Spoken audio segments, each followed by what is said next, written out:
Hello बच्चों, welcome to resonating organic. Isomerism के second class में आपका स्वागत है। आइसोमेरिज्म के फर्स्ट क्लास में हमने पढ़ा था स्ट्रक्चरल आइसोमेरिज्म क्या होता है, स्टीरियो आइसोमेरिज्म क्या होता है, स्ट्रक्चरल आइसोमर के कितने प्रकार होते हैं, कितने टाइप होते हैं। इन सारी चीजों को हमने डिटेल में प्रीवियस वीडियो में कवर कर लिया है। आज हम लोग सीखने वाले हैं कि आइसोमर लिखते कैसे हैं और यदि कोई फॉर्मूला गिवन है तो उससे कितने स्ट्रक्चरल आइसोमर पॉसिबल हैं, ये हम लोग सीखने वाले हैं।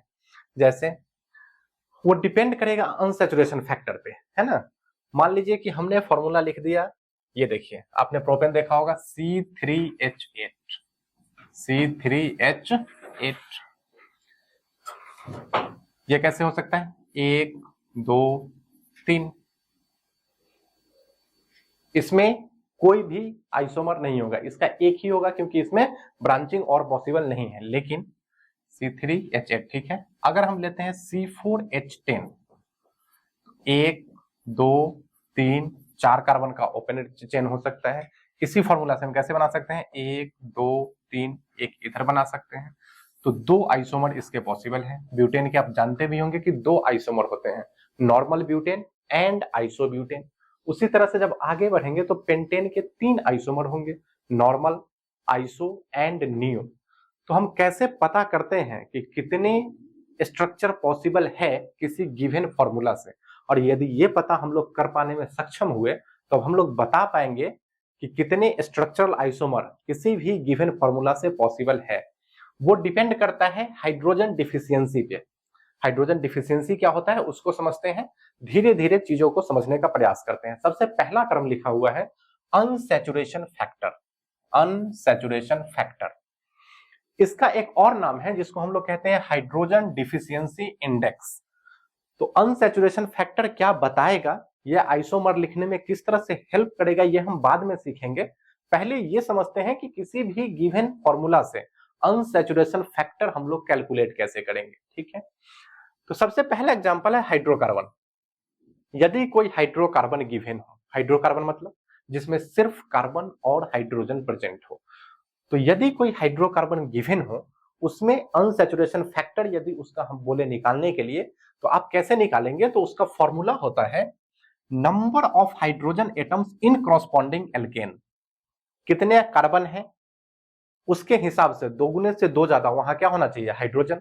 तो कॉरस्पॉन्डिंग अल्केन में कितना हाइड्रोजन होगा ये आप पता कर ले, उसमें से माइनस कर दे number of hydrogen atoms in given formula, actually में जो फॉर्मूला में हाइड्रोजन एटम प्रेजेंट है, और उसको डिवाइड करते 2 से, तब आपको मिल जाएगा वैल्यू अनसैचुरेशन फैक्टर का, ठीक है।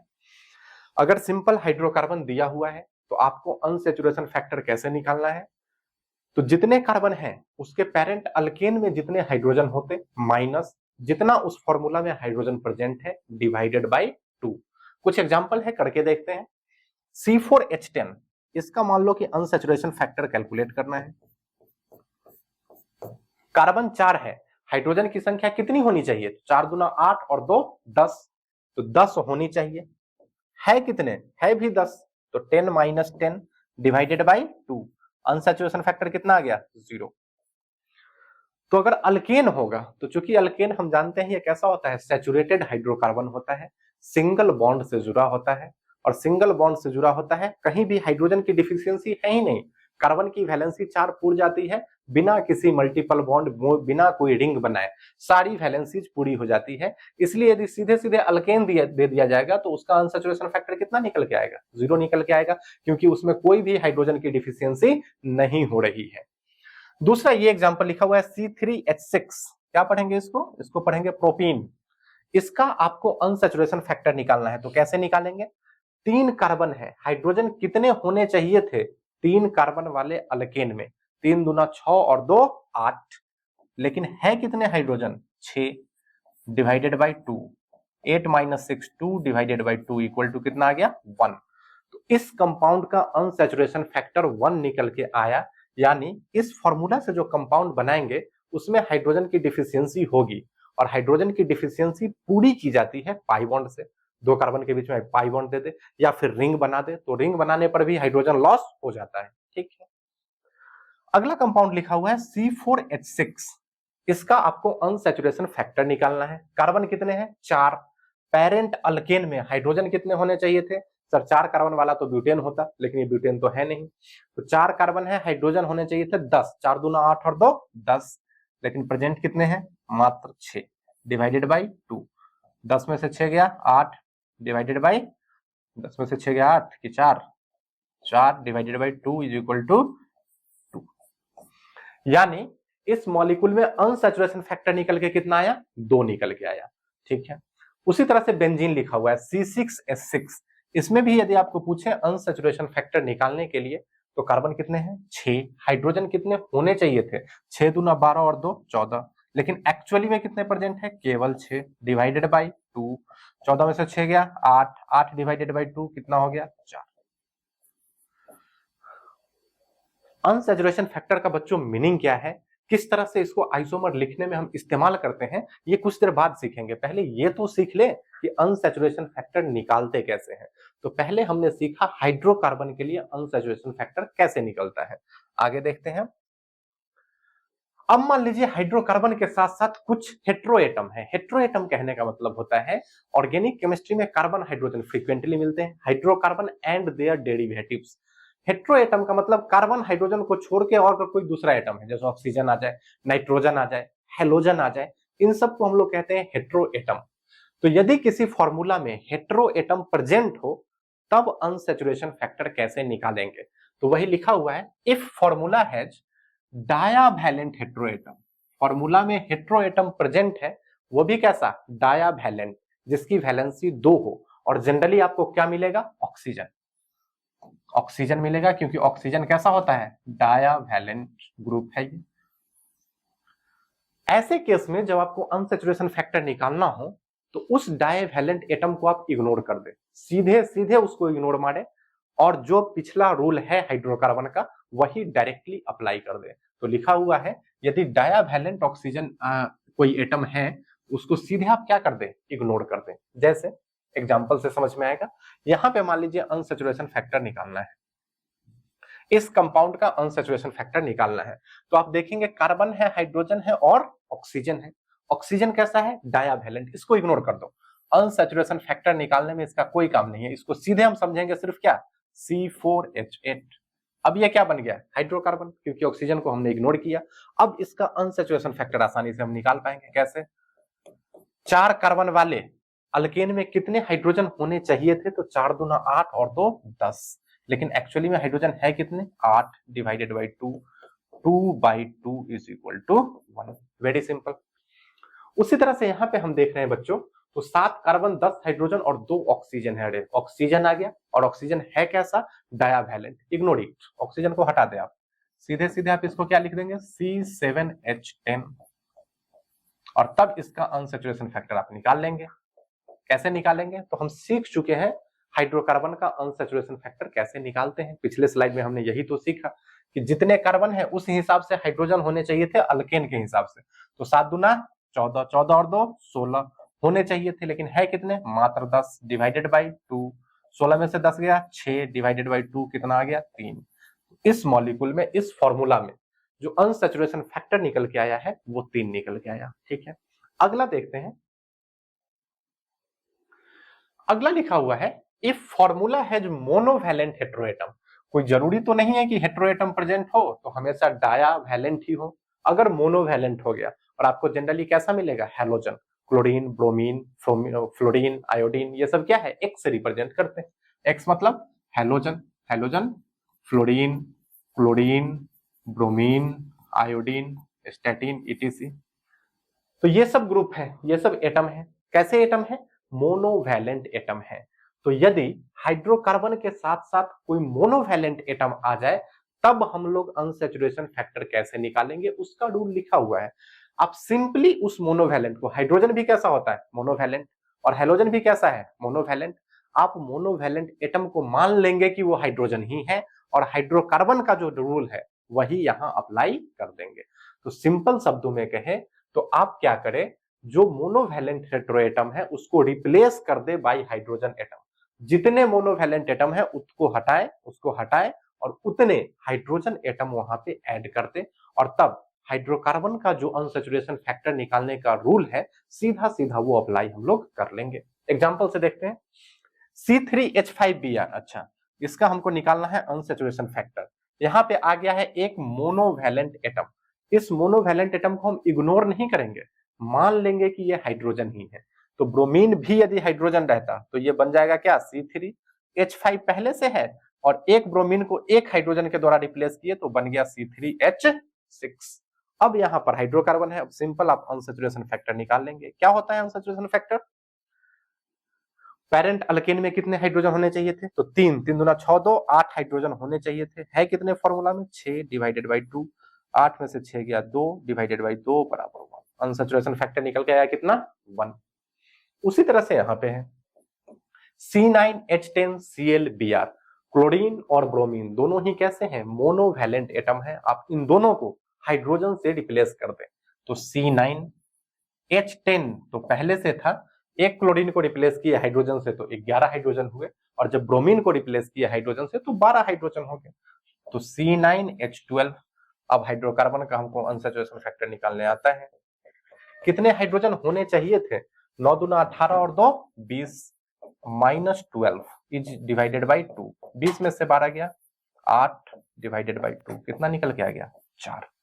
तो इस तरह से हम अनसैचुरेशन फैक्टर कैलकुलेट करेंगे जब मोनोवैलेंट हेटेरोएटम जुड़ा होगा। डाइवैलेंट हेटेरोएटम को मैंने सीधे सीधे इग्नोर किया, मोनोवैलेंट हेटेरोएटम को क्या किया मैंने उसको रिप्लेस किया बाय हाइड्रोजन एटम। ऐसा भी तो हो सकता है कि ट्रायावैलेंट, जैसे नाइट्रोजन की वैलेंसी कितनी होती है? 3। तो यदि ऐसे एटम आके जुड़ जाए, ऐसे हेटेरो एटम हाइड्रोकार्बन के साथ जुड़े रहे, तब अनसैचुरेशन फैक्टर कैसे निकालेंगे? वही हमारा टॉपिक है। If formula has trivalent heteroatom like nitrogen, इस केस में आपको क्या करना है? Convert it in a monovalent group and replace it by hydrogen. पहले ट्राइवैलेंट एटम को आप एक मोनोवैलेंट ग्रुप में चेंज करेंगे और तब उस मोनोवैलेंट ग्रुप को हम कैसे करते हैं टैकल? हाइड्रोजन से रिप्लेस करके। एग्जांपल से क्लियरली समझ में आएगा कि कहना क्या चाह रहे हैं। देखिए C6H7N है, यहां पे नाइट्रोजन कैसा है?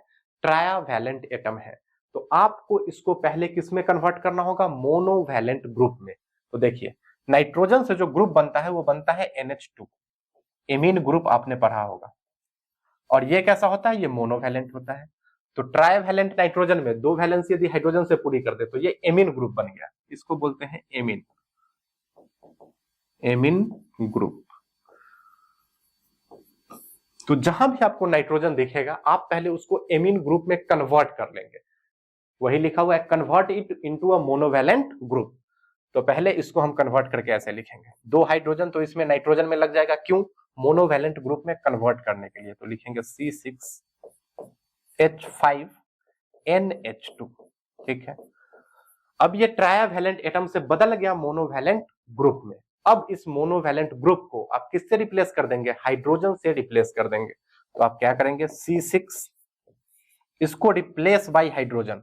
तो 5 हाइड्रोजन पहले से थे और इस ग्रुप को हटाएंगे और 1 हाइड्रोजन आ जाएगा तो 1 हाइड्रोजन बढ़ जाएगा। कितना हो जाएगा? C6H6। बात समझ में आ गई? ठीक है। अनसैचुरेशन फैक्टर, अब तो सिंपल हाइड्रोकार्बन है, अब बना ले। 6 दूना 12, 12 तो 14 होना चाहिए, लेकिन है कितना? मात्र 6 डिवाइडेड बाई 2। 14 में से 6 गया 8 डिवाइडेड बाई 2, कितना निकल के आया? 4, ठीक है। उसी तरह से यहां पे लिखा हुआ है, इसका बना है C2H7N, नाइट्रोजन कैसा है? ट्राइवैलेंट, इसको किस में बदल लेंगे? एमीन ग्रुप में। तो पहले स्टेप में हम करेंगे C2, 2 हाइड्रोजन चला जाएगा ग्रुप में बदलने के चक्कर में, NH2। उसके बाद क्या सोचेंगे कि इस NH2 को क्या करना है? Replace by hydrogen, replace by hydrogen. तो यहां पर आ जाएगा C2 और H कितना आ जाएगा? 5 पहले से था, NH2 हटेगा, हाइड्रोजन आएगा C2H6। अनसैचुरेशन फैक्टर आप निकाल दें, क्या हो जाएगा? 2 दूना 4 और 2 6, 6 होना चाहिए, 6 है भी, डिवाइडेड बाई 2। अनसैचुरेशन फैक्टर निकल के आया 0, ठीक है। इसमें देखते हैं, इसमें सारे तरह के ग्रुप आ गए हैं, मोनोवैलेंट, डाइवैलेंट, ट्राइवैलेंट। आपने अभी तक जितना पढ़ा है उन सारे का एप्लीकेशन इस एग्जांपल से हो जाएगा। यदि आप अनसैचुरेशन फैक्टर निकालने में सफल होते हैं तो आप ये मान सकते हैं कि आपने अनसैचुरेशन फैक्टर निकालना सीख लिया है। सबसे पहले क्या करना है, डायावैलेंट एटम। डायावैलेंट एटम को तो हम ऐसे ही उड़ा देंगे। डायावैलेंट एटम है उसको बस क्या कर देना है, सीधे इग्नोर, देखो और इग्नोर मार दो, कुछ भी उसके लिए एक्स्ट्रा हमको एफर्ट नहीं देना है। ऑक्सीजन डायावैलेंट है, इसको हटा दे, तो बचा क्या, C6H5NClBr। अच्छा, Cl और Br कैसा है, ये मोनोवैलेंट एटम है, तो आप इसको हाइड्रोजन से रिप्लेस करते हैं, तो Cl को भी हटा के हाइड्रोजन लिखे और Br को भी हटा के हाइड्रोजन लिखे, ठीक है। तो 2 हाइड्रोजन और ऐड हो जाएगा इसमें, क्या बन जाएगा, C6H7 और N। अब बचा ट्राइवैलेंट एटम। ट्राइवैलेंट एटम को हम क्या करते हैं, convert it into monovalent group, convert कर दीजिए, C6H5NH2, वेरी गुड, C6H5NH2। अब क्या हो गया, अब NH2 एक मोनोवैलेंट ग्रुप है, अब इसको रिप्लेस कर देंगे बाय हाइड्रोजन, कर दीजिए, तो बन जाएगा एक हाइड्रोजन और इसमें ऐड हो जाएगा, तो C6H6। फाइनली हम पहुंच गए हाइड्रोकार्बन तक, और ये कौन सा हाइड्रोकार्बन है, बेंजीन। और हाइड्रोकार्बन का अनसैचुरेशन फैक्टर हम तो निकाल ही लेते हैं, कैसे निकालते हैं, कितने हाइड्रोजन होने चाहिए थे, 6 दूना 12 और 2 14 होने चाहिए थे, है कितने, 6 डिवाइडेड बाई 2, 8 डिवाइडेड बाई 2, कितना बच गया, 4। अनसैचुरेशन फैक्टर निकल के आया 4। तो ये हमने अनसैचुरेशन फैक्टर निकालना बहुत ब्रॉड वे में सीख लिया है, बहुत अच्छे से, कोई भी एग्जांपल छूटे ना, इसका ध्यान रखा गया है। सिंपल हाइड्रोकार्बन हो तो भी आप निकाल पाए, कोई भी हेट्रो एटम, आइदर वो मोनोवैलेंट हो, डायावैलेंट हो या ट्रायावैलेंट हो, अगर हाइड्रोकार्बन के साथ लगा है तो भी आपको किसी भी दिक्कत का सामना ना करना पड़े अनसैचुरेशन फैक्टर निकालने में। चलिए, ये तो बात थी कि हमने सीखा अनसैचुरेशन फैक्टर निकालना, लेकिन ये निकाल के हम लोग करेंगे क्या, ये बात आती है कि इसको निकाल के हम लोग करेंगे क्या। बेंजीन में अनसैचुरेशन फैक्टर हमने निकाला, C6H6 का अनसैचुरेशन फैक्टर हमने निकाला कितना है, 4।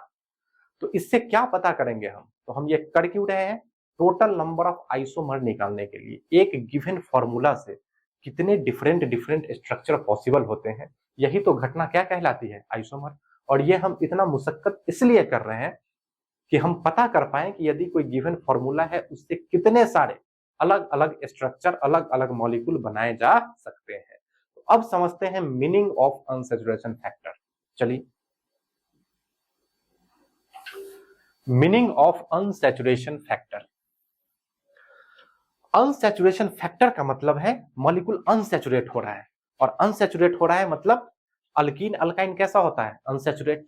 सैचुरेट अगर रहता तो सिर्फ और सिर्फ सिंगल बॉन्ड रहता, उसमें किसी भी तरह के हाइड्रोजन की डिफिशियंसी नहीं होती। लेकिन यदि अनसैचुरेशन फैक्टर आ रहा है तो इसका दूसरा नाम ही होता है हाइड्रोजन डिफिशियंसी। इसका मतलब है जितना ज्यादा अनसैचुरेशन फैक्टर बढ़ेगा, हाइड्रोजन की डिफिशियंसी उतनी बढ़ेगी, और जब हाइड्रोजन की डिफिशियंसी बढ़ेगी, इसको ऐसे लिख सकते हैं, यदि अनसैचुरेशन फैक्टर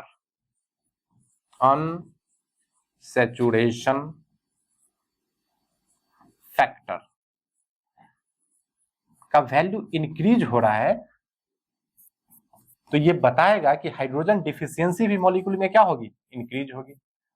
हाइड्रोजन डिफिशियंसी ये क्या होगी, इंक्रीज होगी। और जब हाइड्रोजन डिफिशियंसी इंक्रीज हो जाएगा तब स्ट्रक्चर सिंपल सिंगल बॉन्ड से नहीं बन पाएगा। क्या आप इस बात को एग्री करते हैं? अल्केन में चूंकि हाइड्रोजन पूरा था इसलिए उसमें ना रिंग की जरूरत पड़ती है ना ही मल्टीपल बॉन्ड की, लेकिन जैसे जैसे हाइड्रोजन घटेगा, मीथेन, इथेन का एग्जांपल लो, C2H6, यह कैसे पूरा हो जाता है, 2 कार्बन और 3 हाइड्रोजन, पूरा हो गया, 6 हाइड्रोजन है तो। लेकिन वही आपने जब अल्कीन पढ़ा तो आपने किया C2H4, क्या किया, हाइड्रोजन घटा दिया, कितना हाइड्रोजन घटाया, 2 हाइड्रोजन घटाया, यानी हाइड्रोजन की डिफिशियंसी हुई। अब हाइड्रोजन की डिफिशियंसी हो गई है तो अब सिंगल बॉन्ड से स्ट्रक्चर नहीं बनने वाला है, अब आपको उसमें मल्टीपल बॉन्ड देना पड़ेगा। तो आपने पढ़ा होगा कि अल्कीन इस तरह से होता है, इथीन, है ना। अनसैचुरेशन फैक्टर और बढ़ा दे, यानी हाइड्रोजन की और कमी कर दे और आप चले जाए एल्काइन पे, अगर इथाइन बनाएंगे तो ये होता है C2H2, और हाइड्रोजन घट गया तो और ज्यादा पाई बॉन्ड देना पड़ेगा, तब जाके कार्बन की वैलेंसी 4 पूरी हो पाएगी। तो हम जानते हैं कि इथाइन के केस में एक ट्रिपल बॉन्ड आता है ना।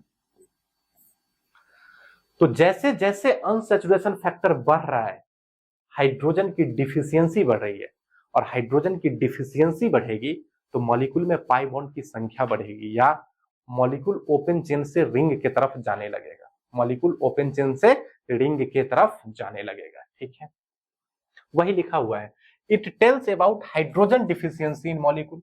अनसैचुरेशन फैक्टर डायरेक्टली क्या बताता है, हाइड्रोजन की डिफिशियंसी कितनी है मॉलिक्यूल में, और हाइड्रोजन की जो डिफिशियंसी होती है वो बताता है tells about number of pi bonds and और नंबर ऑफ रिंग पॉसिबल, क्योंकि वैलेंसी तो पूरी करनी है ना कार्बन की, तो आपको एक्स्ट्रा पाई बॉन्ड देने पड़ेंगे या आपको रिंग देने पड़ेंगे। रिंग देने से भी डिफिशियंसी मैनेज होता है, जैसे C3H6, C3H6 ये क्या है बच्चों, ये है प्रोपीन। प्रोपीन आप जानते हैं कि इसमें अनसैचुरेशन फैक्टर है, निकाल के देखो तो कितना आता है, यूएफ निकल के आता है 1। क्यों आएगा 1 निकल के, 6 दूना 8, 8 में से 6 गया 2, डिवाइडेड बाई 2 कितना आएगा 1। यानी सिर्फ सिंगल बॉन्ड से काम नहीं चलेगा, आपको मल्टीपल बॉन्ड देने पड़ेंगे या रिंग का फॉर्मेशन करना पड़ेगा। तो आप जानते हैं कि प्रोपीन ऐसे बनता है, 3 कार्बन और किसी एक के बीच में क्या दे दे, पाई बॉन्ड। तो हाइड्रोजन डिफिशियंसी ऐसे मैनेज होता है। या आप क्या करें, इसको साइक्लोप्रोपेन बना दें, 2 सिरा जब मिलता है तो हाइड्रोजन की कमी जो थी वो पूरी हो जाती है, कार्बन की वैलेंसी पूरी हो जाती है। इसका भी अगर आप गिनेंगे तो यहाँ पर 2 हाइड्रोजन यहाँ पे और 2 हाइड्रोजन यहाँ पे, C3H6 ये भी है। तो हाइड्रोजन की डिफिशियंसी पूरी की जाती है मॉलिक्यूल में पाई बॉन्ड देके या फिर रिंग के फॉर्मेशन के द्वारा। यदि 2 हाइड्रोजन का लॉस हुआ है तो 2 हाइड्रोजन का लॉस एक पाई बॉन्ड से पूरा किया जाएगा। UF1 का मतलब ही होता है 2 हाइड्रोजन का लॉस, C3H8 रहता, प्रोपेन रहता तो कोई हाइड्रोजन का लॉस नहीं हुआ है। लेकिन यदि यहां पर क्या है, 2 हाइड्रोजन का लॉस हुआ है, तो 2 हाइड्रोजन का लॉस का मतलब है या तो एक पाई बॉन्ड आएगा मॉलिक्यूल में, नहीं तो आपको एक रिंग देना पड़ेगा, तब जाके हाइड्रोजन पूरा हो पाएगा। आप शायद समझ पा रहे होंगे। अगला चलते हैं,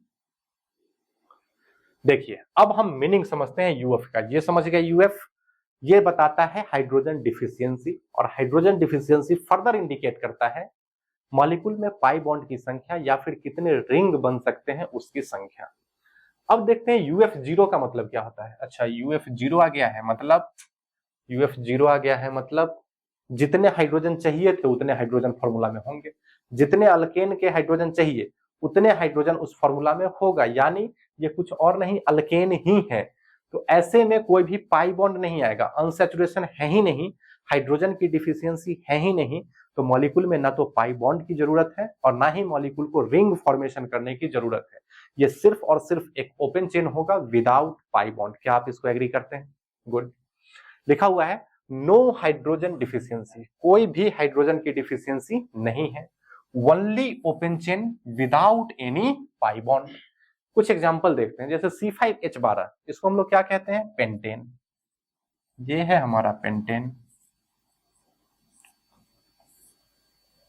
ठीक है। इसके कितने आइसोमर होंगे, तो जब भी आपको टोटल नंबर ऑफ आइसोमर निकालना हो ना बच्चों, तो सबसे पहले आप अनसैचुरेशन फैक्टर कैलकुलेट करें, UF कैलकुलेट करें तो कितना आता है। तो ये तो सिंपल अल्केन है, अल्केन का UF0 ही निकल के आएगा, क्योंकि जितने हाइड्रोजन चाहिए अल्केन में तो 12 है, भी कितने 12 डिवाइडेड बाई 2 कितना आया 0, मतलब केवल open chain without pi bond. तो कितने स्ट्रक्चर पॉसिबल है आपको मैनुअली चेक करना पड़ेगा, मैनुअली आपको देखना पड़ेगा कि कितने स्ट्रक्चर पॉसिबल है। जैसे तो आप कार्बन का सिंपल रिंग बनाए, हाइड्रोजन का बोझ लेके ना चले, आप सिर्फ कार्बन का स्केलेटन बनाए, और कितने डिफरेंट स्केलेटन आप बना सकते हैं उतने ही total number of isomers possible होंगे। जैसे C5 1 2 3 4 5, सब जगह हाइड्रोजन पुट करेंगे लेंदी होगा, एग्जामिनेशन में टाइम ज्यादा लगेगा। हम ये मान के चलते हैं जितने कार्बन को जितनी हाइड्रोजन की आवश्यकता है वहां पे प्रेजेंट है। एक तो ये हो गया, और क्या कर सकते हैं आप, 1 2 3 4 और एक कार्बन यहां दे देते हैं। ये दूसरा है, फॉर्मूला सेम ही है, ओपन चेन ही है, लेकिन ये दूसरा कंपाउंड बन जाएगा। अच्छा, अगर इस कार्बन को उठा के हम यहां रखें तो पहले वाले के ही तो सिमिलर होगा, उलट पुलट के देखें पहले वाले के ही सिमिलर होगा, कोई डिफरेंस इसमें नहीं होगा। अच्छा, एक और बन सकता है, कैसे, 1 2 3 4 5, ये तो पॉसिबल है, ये डिफरेंट है। इसके अलावा और कोई भी स्केलेटन बनाएंगे तो आप इन्हीं तीनों से रिजेंबल कर जाएगा, फिर से यही तीनों मिल जाएगा। तो टोटल जो आइसोमर हुए पेंटेन के वो कितने हुए, 3। आप शायद जानते भी होंगे इसको बोलते हैं नॉर्मल, इसको बोलते हैं आइसो, और इसको बोलते हैं नियोपेंटेन। उसी तरह से अब यहां पे देखते हैं C3H6BrCl। तो सबसे पहले आप अनसैचुरेशन फैक्टर निकाले तो मोनोवैलेंट एटम है, आप इसको हाइड्रोजन से रिप्लेस करेंगे तो एक हाइड्रोजन इसके कारण बढ़ेगा H7 होगा, एक हाइड्रोजन इसके कारण H8 होगा, C3H8। तो टोटल चाहिए थे 8 है भी 8 डिवाइडेड बाई 2 बराबर 0। तो जैसे ही अनसैचुरेशन फैक्टर 0 निकला, इसका यह मतलब है कि इस मॉलिक्यूल में ना तो कोई पाई बॉन्ड है ना ही कोई रिंग है, केवल ओपन चेन कंपाउंड आपको बनाना है विदाउट पाई बॉन्ड। यही तो कहता है UF0 का मतलब। तो आप स्टार्ट करें बनाना C3H6। देखिए 1 2 3, यही होगा ना। इस स्केलेटन में, कार्बन के स्केलेटन में और वेरिएशन पॉसिबल नहीं है क्योंकि 3 ही कार्बन है। क्या कर सकते हैं आप, इसके अलावा कोई बना ही नहीं सकते हैं, कहीं भी ब्रांचिंग पॉसिबल ही नहीं है। ब्रांचिंग कब पॉसिबल होता है, जब कम से कम 4 कार्बन हो, तब ना एक को यहाँ लटका देंगे यहाँ से उखाड़ के, लेकिन यहाँ तो 3 ही कार्बन है, कोई ब्रांचिंग पॉसिबल नहीं है।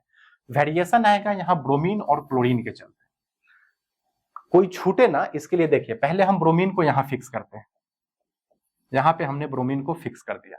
अब क्लोरीन का पोजीशन बदलते जाए, हो सकता है क्लोरीन इसी कार्बन पे हो सकता है ना, हो सकता है। ये डिफरेंट कंपाउंड है, 1 2 3, ब्रोमीन यही फिक्स रखना है, कोई जरूरी तो नहीं है क्लोरीन यहाँ हो सकता है क्लोरीन इस कार्बन पे। ठीक, दूसरा आइसोमर मिला C ब्रोमीन यहीं पे है, क्लोरीन मान लो अपोजिट इधर है एकदम दूसरे एंड पे, ये क्या है हमारा क्लोरीन। ब्रोमीन को यहां फिक्स करके क्लोरीन को हमने मॉलिक्यूल में रोटेट करा दिया, इस कार्बन पे, इस कार्बन पे और इस कार्बन पे, और ज्यादा स्ट्रक्चर अब इसके पॉसिबल नहीं है। अच्छा, अब और क्या हो सकता है ये सोचते हैं। अब और क्या पॉसिबल हो सकता है, ब्रोमीन क्लोरीन, यहां पे यदि हम क्लोरीन रखें, कहां पे, यहां पे, तो अगर ब्रोमीन हम यहां पे रखते हैं तो यही सेम स्ट्रक्चर बनेगा। अगर ब्रोमीन हम यहां पे रखते हैं तब स्ट्रक्चर डिफरेंट बनेगा, अगर हम ब्रोमीन यहां पे रखते हैं तब स्ट्रक्चर क्या होगा, डिफरेंट बनेगा। क्यों, क्योंकि नंबरिंग जब करेंगे तो यहाँ पर 1 पर ब्रोमो आएगा, 2 पर क्लोरो, यहाँ पर 1 पर क्लोरो आएगा, 2 पर ब्रोमो। अच्छा, C ये होगा नहीं, लेकिन हम कह के बताते हैं। यहां अगर Cl रखे और ब्रोमीन को यहां रखे तो आप देखिए ये सिमिलर हो जाएगा, इस कंपाउंड को पलट दे, ये सिमिलर है, एक सिरे पे क्लोरीन एक सिरे पे ब्रोमीन, कोई डिफरेंस नहीं है, तो आप इस आइसोमर को काउंट नहीं करेंगे। एक आइसोमर हो सकता है जब बीच वाले कार्बन पे ही क्या आ जाए, क्लोरीन एंड ब्रोमीन। इस तरह से आपको काउंट करके बताना पड़ेगा कि कितने टोटल नंबर ऑफ आइसोमर है। तो इस कंपाउंड के टोटल आइसोमर कितने हो गए, 5। Total number of isomers, total number of isomers is equal to हो गए 5। अनसैचुरेशन फैक्टर ये हमको हेल्प कर दिया था कि कोई भी पाई बॉन्ड और रिंग नहीं देना है। तो सिर्फ हम कहां सोच रहे हैं, अपने सोच का दायरा सिर्फ और सिर्फ केंद्रित किए थे ओपन चेन स्ट्रक्चर पे, जितने जितने स्ट्रक्चर पॉसिबल है। ये हमने समझा UF0 का मतलब। अब समझते हैं UF1 का मतलब। UF1 का मतलब है बच्चों लॉस ऑफ 2 हाइड्रोजन एटम, तभी तो UF1 आएगा। अल्केन में 2 हाइड्रोजन ज्यादा होगा और 2 हाइड्रोजन फॉर्मूला में क्या होगा, कम होगा। और जब 2 हाइड्रोजन एटम का लॉस होता है तो वो कंपनसेट कैसे किया जाएगा, तो आप ओपन चेन में या तो एक पाई बॉन्ड देंगे, C3H6 का एग्जांपल लिया था हमने प्रोपीन का, आप एक पाई बॉन्ड देंगे या साइक्लोप्रोपेन बना देंगे, 1 रिंग विदाउट पाई बॉन्ड। तो जब भी 2 हाइड्रोजन हो और उसका लॉस हो रहा हो तो एक पाई बॉन्ड से कंपनसेट होता है या फिर एक रिंग से वो कंपनसेट हो जाता है। तो UF1 जहां भी होगा उस मॉलिक्यूल में आइदर ओपन चेन में एक पाई बॉन्ड होगा, और यदि आप रिंग बनाएंगे तो फिर उसमें कोई पाई बॉन्ड नहीं देंगे। बात समझ में आई। चलिए C4H8 हम इसके देखते हैं कि कितने टोटल आइसोमर होंगे। सबसे पहले कार्बन का स्केलेटन बना लो, 1 2 3 और 4, C4 यही है C4H8। ठीक है, अब क्या करेंगे, कहीं ना कहीं हमको पाई बॉन्ड देना पड़ेगा एक, तो मान लो कि यहां पे पाई बॉन्ड दे दिए, एक पाई बॉन्ड दे दीजिए, ये एक कंपाउंड हो गया। एक कंपाउंड और बना सकते हैं हम, 1 2 3 4, और इस पाई बॉन्ड को क्या किए, बीच में दे दिए। क्या इस पाई बॉन्ड को हम इस सिरे पे देंगे तो डिफरेंट मिलेगा? नहीं, ऊपर वाले जैसा ही मिल जाएगा, इसलिए यहां पर नहीं देंगे। उसके बाद और क्या कर सकते हैं, अब कार्बन का स्केलेटन चेंज करते हैं, सी सी सी एंड सी, ये बनना। आप यहां पे दे दें एक पाई बॉन्ड, ये डिफरेंट है। सबसे पहले हमने ओपन चेन स्केलेटन रखा एक और उसमें पाई बॉन्ड को वैरी किया, जब ये खत्म हो गया तब कार्बन चेंज को वैरी किया, है ना। एक एक स्केलेटन इसका ये पॉसिबल था और उसमें कहीं पे पाई बॉन्ड देंगे, तो अब इसमें पाई बॉन्ड यहां दे या फिर यहां दे, तीनों सिमिलर ही होगा। तो ओपन चेन में यही तीनों पॉसिबल है, इसके अलावा पॉसिबल नहीं है। एक ऑप्शन और है, आप एक रिंग बनाएं लेकिन उसमें कोई भी पाई बॉन्ड ना दे, तो C4H8 का आप क्या कर सकते हैं, एक सिंपल रिंग बना सकते हैं। साइक्लोब्यूटेन है ये, है ना, साइक्लोब्यूटेन, इसका भी फॉर्मूला क्या होता है, C4H8। तो ये भी इस फॉर्मूला से रिप्रेजेंट किया जा सकता है, ठीक है। क्या और रिंग पॉसिबल है विदाउट पाई बॉन्ड की? बिल्कुल पॉसिबल है। 4 जब पॉसिबल है तो 3 भी पॉसिबल होगा, बस इसमें एक मिथाइल ग्रुप और लगा होगा। इसका क्या मतलब है, यहाँ पे क्या है, मिथाइल ग्रुप। तो मिथाइल साइक्लोप्रोपेन ये भी हो सकता है, साइक्लोब्यूटेन भी हो सकता है, क्योंकि हमने एक ही रिंग बनाया है, CH3 सब्स्टिट्यूएंट बन गया, कोई भी पाई बॉन्ड हमने नहीं दिया है। तो C4H8 के इतने टोटल नंबर ऑफ आइसोमर्स है, यानी C4H8 फॉर्मूला से रिप्रेजेंट होने वाले टोटल 5 कंपाउंड है। हम जानते हैं आइसोमर का फॉर्मूला सेम होता है, लेकिन उनकी फिजिकल और केमिकल प्रॉपर्टीज क्या होती है, डिफरेंट होती है, क्योंकि वो डिफरेंट कंपाउंड होते हैं। हमने किसकी मदद से निकाला कि ये 5 कंपाउंड होंगे, अनसैचुरेशन फैक्टर, क्योंकि वही आइडिया देता है ओपन चेन होगा, पाई बॉन्ड होगा तो कितना होगा, रिंग बनेगा तो कितना बनेगा, है ना। इन सब बारे में आइडिया ही पता चलता है हमको अनसैचुरेशन फैक्टर के द्वारा, ठीक है। अब देखते हैं अनसैचुरेशन फैक्टर 2। मैक्सिमम जो एग्जाम में सवाल पूछा जा सकता है वो 2 अनसैचुरेशन फैक्टर वाले, क्योंकि इससे ज्यादा जाने पे ना लेंदी होता है, बहुत सारे स्ट्रक्चर पॉसिबल हो जाते हैं जो एग्जामिनेशन में टैकल करना मुश्किल होता है। तो मैक्सिमम आपको अनसैचुरेशन फैक्टर 2 तक पूछा जा सकता है। यूएफ का वैल्यू यदि 2 आता है, इसका क्या मतलब है, इसका मतलब है लॉस ऑफ 4 हाइड्रोजन एटम। कितने हाइड्रोजन एटम का लॉस हो गया है, 4 हाइड्रोजन एटम का लॉस हो गया है। अब 4 हाइड्रोजन कंपनसेट कैसे होंगे, तो यदि ओपन चेन में एक पाई बॉन्ड 2 हाइड्रोजन को कंपनसेट करेगा, 2 पाई बॉन्ड देना पड़ेगा, तब जाके कंपनसेट हो पाएगा। तो यदि आप उस फॉर्मूला से ओपन चेन स्ट्रक्चर बनाते हैं विथ अनसैचुरेशन फैक्टर 2, तो आपको उस स्ट्रक्चर में 2 पाई बॉन्ड देना पड़ेगा, ठीक है। इधर आप एक ट्रिपल बॉन्ड दे दे या अलग अलग डबल बॉन्ड दे, 2 पाई बॉन्ड होना चाहिए। या फिर यदि एक रिंग बनाए तो एक रिंग से 2 हाइड्रोजन कंपनसेट हुआ, 2 हाइड्रोजन तो अब भी बचा हुआ है, तो उस 2 हाइड्रोजन के लिए आपको उस रिंग में पाई बॉन्ड देना पड़ेगा। यदि आपने 2 रिंग बना दिया, बाईसाइक्लो बनाया या फिर एस्पाइरो बनाया, तब आपको क्या करना होगा, 2 रिंग विदाउट पाई बॉन्ड काम चल जाएगा, ठीक है।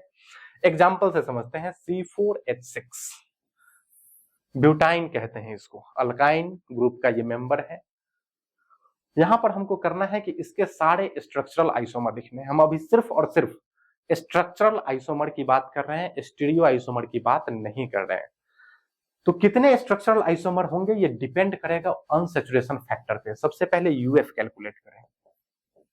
यूएफ बराबर क्या होगा, 4 दूना 8 और 2 10 हाइड्रोजन होने चाहिए थे, लेकिन है कितने, 6 डिवाइडेड बाई 2, 10 में से कितने